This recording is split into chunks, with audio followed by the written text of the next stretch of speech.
Hey, you. What's going on? I actually woke up thinking about chubby boys today. And not like chubby boys, but, that's what I call them.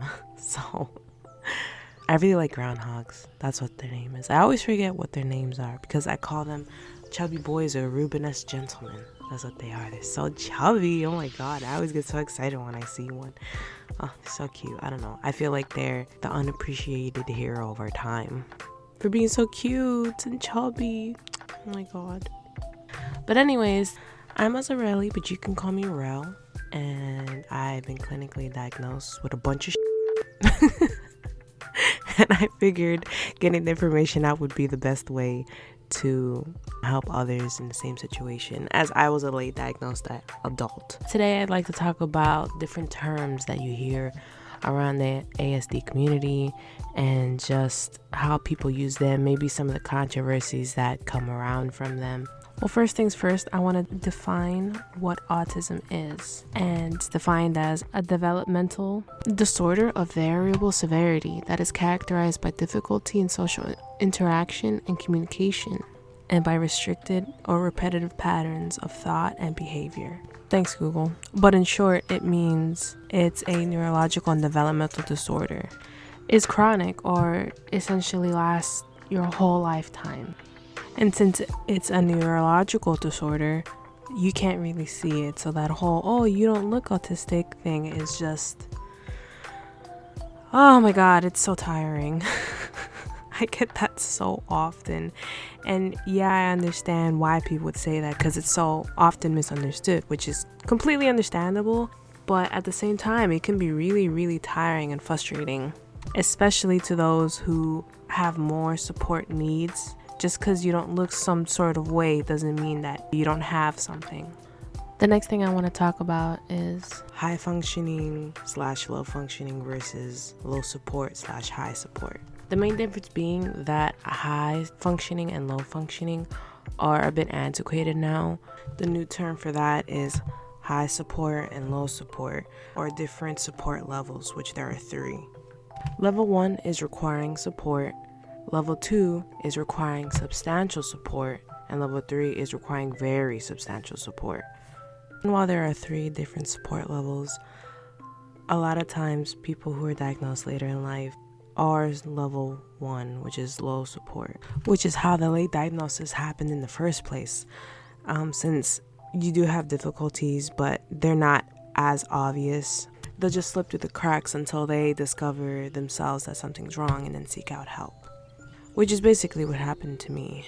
Even though you are low support, you still need support. That doesn't mean you don't have challenges or hardships or any challenged any less than any other level. It's just each level has its different challenges and difficulties that they have to overcome. Oh, it's my cat. But I am low support, and I would love to hear from others who are different levels, and even those who are my level as well, just to see and compare experiences and just hear about it. I would love to. I really haven't heard a lot from other autistic people specifically on this topic, so it would be really interesting to see and compare experiences. So let me know what support levels you are down below, and what are the different types of things you struggle with. Now, the next thing I really want to make sure I covered, because it's something that most people are confused of, even within the community, is ASD, or Autism Spectrum Disorder. And just like in the name, autism is a spectrum. Now, this is something I've heard so much, and you probably heard too, but when people say, oh, don't worry about it, we're all a little autistic. That is not how it works. Like, people can be quirky and STEM and do all these things, but you're either autistic or you're not. And this is determined by a collection of symptoms or things you're experiencing. And I'll list them out. So the different categories would be fixation, abnormal or flat speech, noise sensitivity, social difficulty, anxiety, abnormal posture, poor eye contact, tics and fidgets, aggression, need for routine, executive function, communication problems, restricted interest, and meltdowns. And it's having issues in these variety of areas is where the autism diagnosis comes into play. Now, you want to have each category completely 100. So it'd be from 0 to 100, and each category would fall somewhere in between. Sometimes it would be a lot more, sometimes it would be a lot less. It just depends on the individual, since autism is experienced differently by everyone. I did provide a link where you can take the test and see where you fall in between all of those different categories.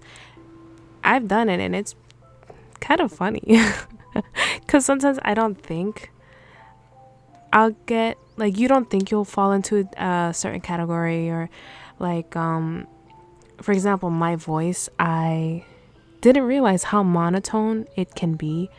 I actually generally mask super hard, but if I'm not masking, it's very, very monotone. And I guess I can make a video of me masking. It's very strange. I don't know, it'll be a big difference. Because I've had people in real life see the difference of how I'd behave normally versus how I would try to fit in with everyone else, and they hate it. So now we're gonna get into the more controversial topics, and we'll start right off the bat with ABA therapy. ABA therapy means applied behavior analysis, and it's usually therapy they give to younger autistic kids, where they essentially train them to act neurotypical. It is done through positive reinforcement and repetitive behaviors of the action that they want the kid to do, but the problem is a lot of people in the autistic community disagree with this. Now, talking about ABA therapy through an autistic person's point of view could probably cover a whole hour-length video with all the pros and cons, but it is still pretty heavily used. And as someone with an adult diagnosis, I've never experienced ABA therapy, but from what I've gathered, many people on the spectrum think it's cruel just because you're trying to essentially normalize the child and make them neurotypical, when that just isn't how things work. You can't force a square through a circle hole. That's not how the kid is built or how they think. And a lot of people have found success in this type of therapy, but that's why it's controversial. On to the next topic is how people in the autistic community like to be addressed. Now, I know semantics and all that. Sometimes people care for it, sometimes people don't. But words can hurt, especially if someone tells you they want to be called a certain way. Regardless of your thoughts and feelings of it, you should address them as such. For example, the big controversy in this community is calling autistic people an autistic person versus a person with autism versus a person suffering from autism. There's a pretty good analogy that I've heard where suffering from autism makes it seem like autism is a bad thing, and a person with autism is like more like an accessory or just something that you have and it's separate from you, but it's something that you have. And then an autistic person is part of the person. Those are the differences, and I know it can be confusing.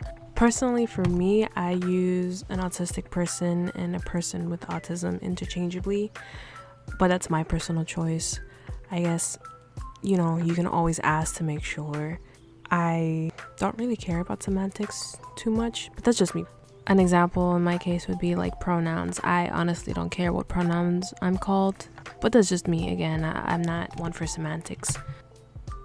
There's also some phrases that I've seen thrown around I just want to cover just in case anyone was curious about it, just to have everything in one place and make everything a little more compact. DX is usually shorthand for diagnosis. There's the terms autistic, which is anyone who's not autistic. And finally, there are some other resources to help you understand autism a little better, especially from different people's point of view, from different cultures and backgrounds and stuff. Because again, anytime I try to find anything on autism in women or any type of relatable information, a couple years ago, even now, I found a few things, but not as much as I'd like. A really helpful term that I recently discovered is autism, or the tism, which is basically just slang the internet uses for autism. If you go on TikTok or I guess YouTube, I've seen it too, you'll find a lot of people of color, especially women, which is great, talk about their experiences with autism. So look that up if you're interested.